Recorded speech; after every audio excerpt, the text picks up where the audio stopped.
On this week's episode of Stompbox Saturday, we check out the Smallbox pedal from Friedman Amplification.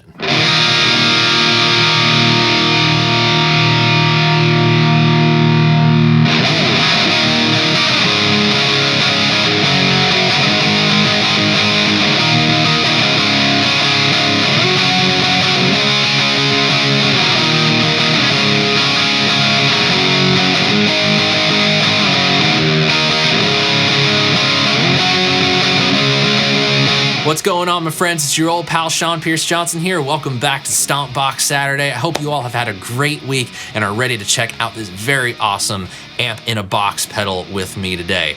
I shouldn't need to give you an introduction on Dave Friedman and Friedman Amplification. They are well known for their capabilities with British-style amplifier circuits, making some of the best amplifiers currently in production today, and taking those amplifiers and shrinking them and condensing them down into some severely awesome amp-in-a-box pedals. And today we have the Smallbox, the 50-watt amplifier in the Friedman line, on Stomp and Block today, and I couldn't be more excited to show this because this is an incredibly versatile amp-in-a-box style pedal. So let's go ahead, throw the pedal up on the screen and take a closer look at the controls, and then we'll get into how this thing sounds. Before we run down the controls, I do want to make a quick mention that I do have timestamp markers available in the description box should you want to skip around this video and go to any portion that fits your needs best. Our philosophy here on Stompbox Saturday has always been that simplicity will win the day, and Friedman always sticks to a very simple control set to allow us to get any kind of tone we really want.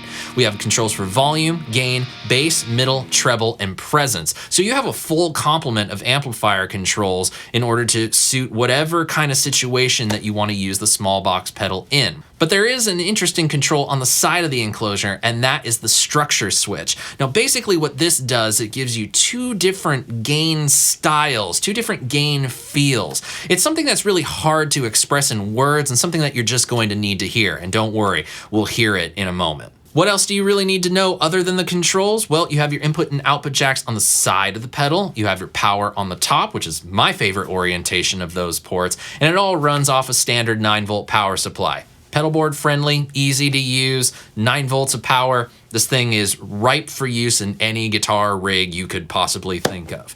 All right, now we can get into how this thing sounds. The first thing I want to show you is the structure switch in both positions with one setting so that you can hear the difference between them. We're going to plug into the Hughes & Kettner Black Spirit 200 for this example, and hopefully by the end of this portion of the video, you'll get a sense of exactly what that structure switch does to the sound.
Boy, does that sound good. What I personally love about the structure switch is that it basically lets me have two different versions of the same exact sound to suit my needs however I see it. Say on a night where maybe I'm a little bit more excitable or I'm leaning towards maybe a humbucker guitar, I can go ahead and put it in the up position, get a little bit more of an uncompressed sound. But say I'm playing something with single coils, or I want to keep the saturation and compression of, say, the sound that I would have with humbuckers, I can go ahead, flick that structure switch down, and boom, we're off to the races and having a grand old time. Now in this next portion, I want to show you two things I love about the Smallbox pedal. First, I want to show you how great it sounds on a low gain setting, and trust me, this is really surprising. But the second thing I want you to see is how cool it is to be able to shape the high end of your tone using the treble and the presence knobs. Trust me, they're not going to be used how you think.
It is rare to find an amp in a box pedal that does high gain distortion really, really well to sound good at that low of a gain setting. That doesn't feel like gobs of gain. It feels like every part of the character of my guitar is coming through. Dare I say it sounds transparent? Then with the adjustment of the high end, I was able to dial out just enough to make the pick attack a little bit smoother without losing that great character of the single coil pickups. I really owe that to the marriage of the treble and the presence control. I don't know why more distortion pedals don't have that. And now let's just get into it, having fun with the Smallbox pedal and achieving some of my favorite sounds using my Jennings Navigator, my Gibson Les Paul, and all into the Hughes & Kettner Black Spirit 200.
that, my friends, is the Friedman Amplification Smallbox pedal. If you are in need of a great amp-in-a-box style pedal for British amplifier tones that can do low gain just as good as mid gain and just as good as high gain, this is the one to get. It's not as saturated as the BEOD, but I actually think that's a strength for it. The BEOD I love, but every once in a while you might want to be able to dial a little bit of that back, just maybe, just putting that out there. This is exactly what you need. The structure switch, the EQ controls, the gain range is fantastic. There's nothing about this pedal to dislike. Even those of you that love top mount jacks for everything are just wrong. There's nothing about this to complain about. So Dave and crew, thank you so much for sending it my way for me to check out. I am enjoying it so much. It's going on the pedal board in the very near future. And I hope you all enjoyed this look at the pedal as well. If you did and want to help support the channel, there's a couple things you can do. First, give it a thumbs up if you enjoyed it. Second, share a link to it with a guitar playing friend of yours. And of course, click the subscribe button and ring the notification bell so you never miss any of the uploads coming up. Thank you so much for spending part of your day with me, friends. I hope you have a great rest of your weekend. And until we meet again, I'm SeanPierceJohnson, and I wish you watching great tone, great health, and of course, happy stomping. Cheers, friends. I'll see you in the future. God bless.